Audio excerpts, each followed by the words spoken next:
G'day crew, I'm Oscar Pelazon and welcome to another episode of Tube Time Tuesday. I'm coming to you from Karamis, Bali, Hotel Commune. Had a surf this morning out of this cracking right-hander. Bit of fun, pretty busy, got a couple of nice little tubes. And while I was out there, I thought, you know what, I want to talk to you about one of my pet hates in particular for small business, and that's benchmarking. In summary, benchmarking is comparing your financial performance to others in your industry and getting a sense of how well your business is performing relative to others. And this is often done by external providers where you submit your profit, loss and balance sheet and then you get a report back. Now, benchmarking isn't all bad, but I have three main problems with benchmarking for small business. Firstly, it drives normalisation and homogenisation, a move to the middle, driven by averages which are known to be skewed based on outliers. Why? Because for most small businesses, the level of data and analysis is low, and the information is generic and high level.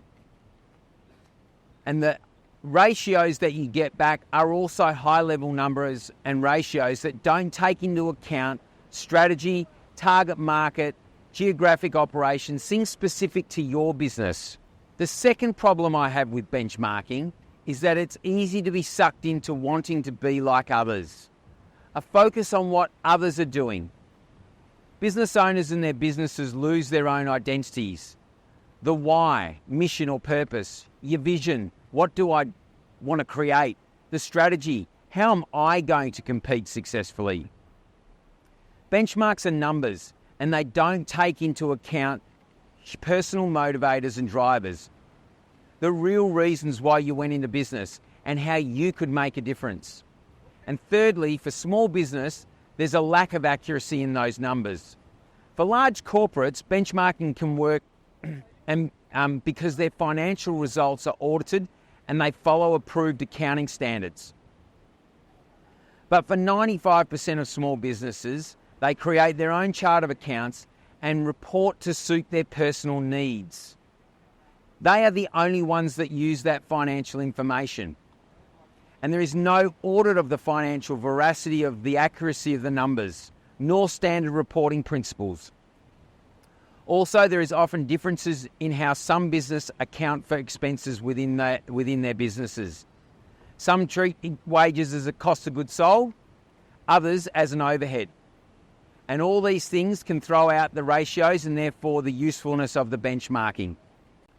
I have seen benchmarking done well where the organisation preparing those benchmark reports has a reasonable sized population of like businesses and ensure that the set of accounts and the way that it's reported is homogenous amongst all the population within the benchmarking report. And this limits the variations and inaccuracies. At the end of the day, if you feel you want to get benchmarks, by all means do so. But understand the traps and the limitations that are involved and make sure you don't lose sight of the human part of your business, the most important part. You're building authenticity and the right business for you. That's it for me today. I look forward to you joining me next week in the boardroom for another episode of Tube Time Tuesday. Happy days. Yewww.